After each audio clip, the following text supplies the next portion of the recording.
Welcome, everyone. John Sinka here with Head Softball Coach Melissa Inouye for the Coach's Corner. Coach, thanks for joining us. Thanks, John, for having me. Now, you guys started off MAC in fantastic fashion, a pair of walk-off wins against Canisius and also sweeping Niagara in the opening weekend. You got to feel happy about that. Yeah, it was a great start to the MAC season. I don't think we had any walk-off wins last year, so to have two on the one day was amazing. But I think really Saturday's momentum carried into Sunday, and girls competed really well together, and it was a lot of fun and a great day and a lot of fan support.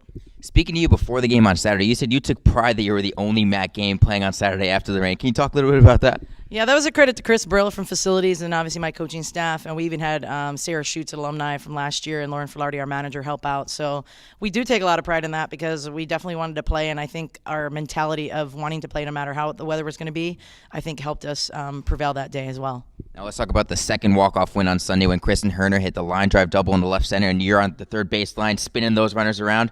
Marissa Gurgle's rounding third base. As the head coach in third base at that position, do you have a permanent mentality down by 2 runs in the bottom of an inning to be aggressive, or is it a case-by-case basis?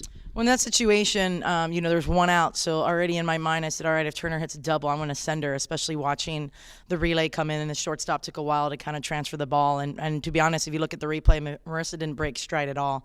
And I think that helped her obviously score all the way from first base. And let's talk about Kimberly Shope. She hit the walk-off in the first game. When she hits the ball, she pounds it hard. It's either doubles or home runs. How big was that home run for her confidence? Yeah, that's I think her third big-time home run. She had one at USC Upstate to put us ahead, and then obviously Niagara, the game-tying 2-run shot, and then obviously the walk-off. So when she picks a good pitch and puts a good swing on it, she has a chance because she might not be that big and tall, but she's got some power behind her bat. Yeah, she's like Dustin Pedroia. She doesn't take anything away from her swing every time.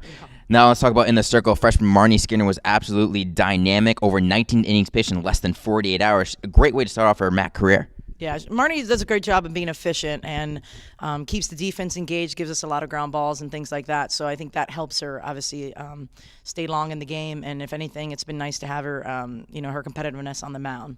What's it like having a veteran catcher like Tori Dainery who's experienced behind the plate, being able to lead her in the circle and kind of keep her composed in those big moments? Well, pitcher is only as good as their catcher. So Tori does a great job. She's a wall back there, blocks the balls, frames balls. She gets pitches sometimes that might be borderline balls.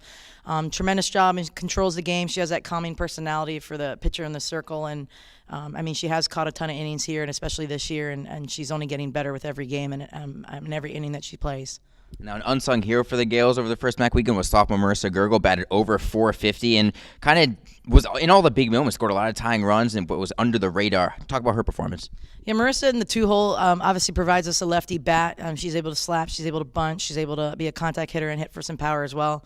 So her job is to obviously just roll the lineup over and allow Turner to get up.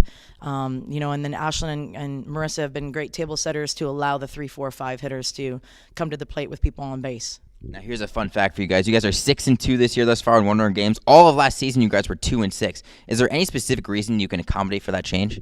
I think, to be honest, it started in the fall. We were in some tight ball games in the fall, and the team really wanted to win and come out on top. So I think, if anything, the fall carried over to the spring. And then, obviously, when you've had some success on winning those tight ball games, I think, if anything, it's momentum. And really, to be honest, it's just them wanting to close the door. Now you have momentum with 4-0 thus far in MAC play heading into this weekend at Siena and at Marist. What are you looking forward to on Saturday and Sunday? It'll be a tough weekend for us. Obviously, 4 away games. Marist is the number 1 and the defending champs from last year. Siena has been playing really well of late, and we're going to face some good pitching. We're excited to get going again for MAC play. Hopefully, we'll see some sunshine finally, but I'm ready to go again. Well, Coach, thanks for joining us, and you're 4-0 thus far in MAC play. We wish you continued success in this upcoming weekend. For ICGales.com, I'm Jonathan Stanko, and that's Melissa Inouye.